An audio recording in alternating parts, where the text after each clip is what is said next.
I'm Tony from Neighbors of Hespeler Village again, and today I am here with Dan from Terroir Artisan Bakery. If you looked up here, you would be able to see the sign, but unfortunately I would have to move the video camera way too far back and you wouldn't hear anything of me and all of Kingston. But having said that, it's great for you to come here. Once again, what I do is I end up doing videos of local Hespeler businesses, so that way you can meet them before you maybe even try them. So Dan, welcome. Thank you very much, sir. Okay, so Dan, tell me a little bit about Terroir, and did I pronounce it even right? Yeah, you nailed it. You nailed it. Terroir is an artisan bakery nestled in the beginning of the Hespeler village. This is sort of where it all started. My wife and I started this business about 3 years ago. Maybe 4 now, 2021, just on sort of the cusp of the global pandemic, when we had nothing else to do like the rest of the world, and we started making sourdough bread. And truthfully, I'm a savory chef by trade, not a baker whatsoever. Now I think I am. But we were both pretty mediocre at making sourdough bread. And we started practicing when we had some extra time, and we started giving it away to people. And it sort of grew from there. We started stopping as the world picked up and went back to normal. And people said, you can't stop. There's nothing like this, you know. Amazing. So, I mean, fast forward 4 years, we're in front of a beautiful building that's been upcycled, if you will. Yep. Into what we now call our new home. Yeah. This is pretty incredible. But yeah, we're an artisan bakery. We focus really exclusively on Canadian cuisine. I take it as a bit of point of pride to showcase the wonderful work that farmers are doing in this area. So we try at all costs to get our stuff from Ontario farmers, at most Canada-wide. And we're really sort of religious about that. There's no chocolate, there's no vanilla. We're obsessed about the local side. Wow, okay, well that's cool. And so just to summarize, you were one of the many people that started doing sourdough during the pandemic, and you just figured out how to actually make money off of it and start your own business. I think the key is to be a little bit insane, a little bit obsessed, to just not stop. It's a horribly painstaking process. Is it? And once you get to the point, it's the same as most cooking, but it's so detail oriented. It's the point of not stopping. Right? And if you find something that the process you're in love with, you're obsessed about, you're driven towards doing it, and you get fulfillment from that, giving it to other people, then you found something, right? For me, it could be anything. It could be the savory cooking that I'm used to, fine dining restaurants, or it could be baking and pastry. Ultimately, you have to find a niche that is unexplored in your area. I think Hespeler really needed a bakery, and everybody wanted a bakery. Yep. And I kind of fell right into that. And I thought, there's a business opportunity here, and it makes me tick. Yeah, that's amazing. And I know from driving by and seeing stuff online, sometimes you guys have lineups and you kind of regularly sell out on your stuff. So it must be like not that terribly bad if people are coming back again and again and are buying all of your stock. I like to think so.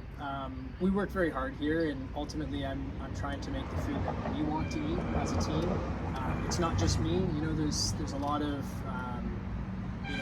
focus on me and the work that I've done to start the business, and my wife as well. But there's a whole team of 600 or 700 individuals that are putting their blood, sweat, and tears into this business as well. And ultimately, we're just trying to make the food that we love to eat. And I say to these people in here all the time, like, taste it. Taste the bread, taste the pastry, taste the fillings you're making. If you go, wow, this is incredible, then someone else is probably going to have that reaction, and you're in a good spot. If you're fulfilled by what you're making, and you're happy making it, and you're enjoying eating it yourself, then things will work out. Yeah, that's awesome. Okay, and so coming here to this building that has a lot of history here in Hespeler, how has the transition into Hespeler been for you? How has the reception been, and how are you finding the locals here? Yeah, it's pretty incredible. I mean, I'm not from here originally, and I think the one thing that I've learned, somebody said to me a couple of months ago when we settled in here, what do Hespeler people love the most?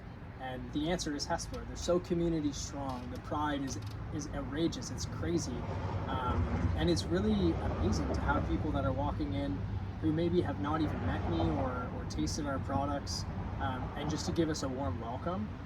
I moved to Galt about 9 years ago when I started working at Langdon Hall. That's the reason I moved to Cambridge from Toronto. And to come here is pretty amazing. We started at the Hespeler Village Market. That was the first point of retail that my wife and I had outside of just giving away bread out of our house.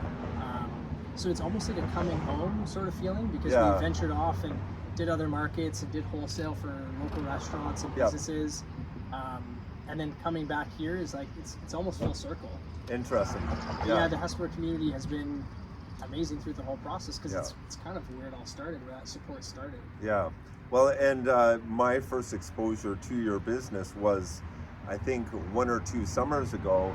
I'm not sure if it was your wife or somebody else, but I saw them at, in one of the local coffee shops, and I saw the back of the shirt, and the eye was covered, and I'm like, wow, like, are you really Terroir Bakery? And then she went on to explain it. So just maybe this will be very inspiring and helpful for people.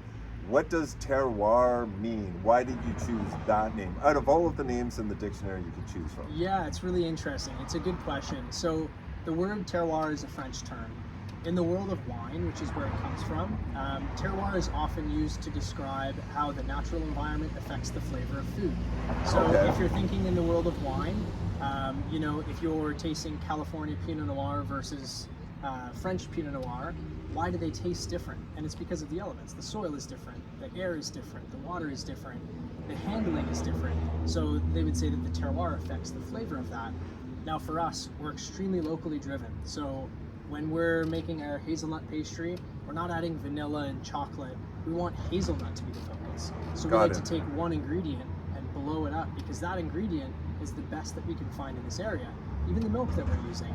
So, if we're making a pastry cream, we don't put vanilla in it. We want you to taste the butter and taste the milk and taste the eggs that are, roaming around and eating all these amazing things. Like, it's the essence of how the flavor of our natural environment affects the flavor of our food. So there's a bit of a nod into the French training that I have. So I mean, my culinary training is French. I'm not French. No, I don't speak a lick of French. Okay. C'est dommage. Yeah, exactly. But the training is all French, and so I think that tie between not only the ethos of the business, but the culinary training and the style of cuisine it's a good marriage. Yeah, and that's really insightful, and that's a cool story and a cool word that now I can start using. It's like almost nobody knows how to. Well, exactly, but then does that make us on the front end of the change curve, the early adopters? I like that it initiates conversation. Yes, exactly. Most people say, "What does that mean?" And then boom, I can talk their ear off about local food. Yes, exactly. Amazing. Okay, all right. So, why don't you just share with our viewers who are watching my iPhone right now? Why don't you just share a message that you would have for them, and we'll call it a day. Yeah, for sure. Well, first of all, thank you for watching. I mean, it's an incredible opportunity to be speaking to you. And sort of celebrating what Hespeler, the community, has to offer. Yep. And I would just love, if anybody hasn't come to experience our bakery, to come and say hi. Ultimately, we're just trying to find a place and build a place that is welcoming, and people can find some sense of comfort, and also get something delicious as well. So we're a really honest bakery. There's no fuss, there's no pretension. So I would love for anybody to come and check us out and build more of a community, build more relationships. is pretty incredible. So yeah, I appreciate the time. Okay, perfect. All right, well, Dan, thank you very much for your time, and have a good day. And thank you very much for watching again. And if you guys have any ideas on who I should reach out to and interview next, please let me know. And have a great day. Bye bye.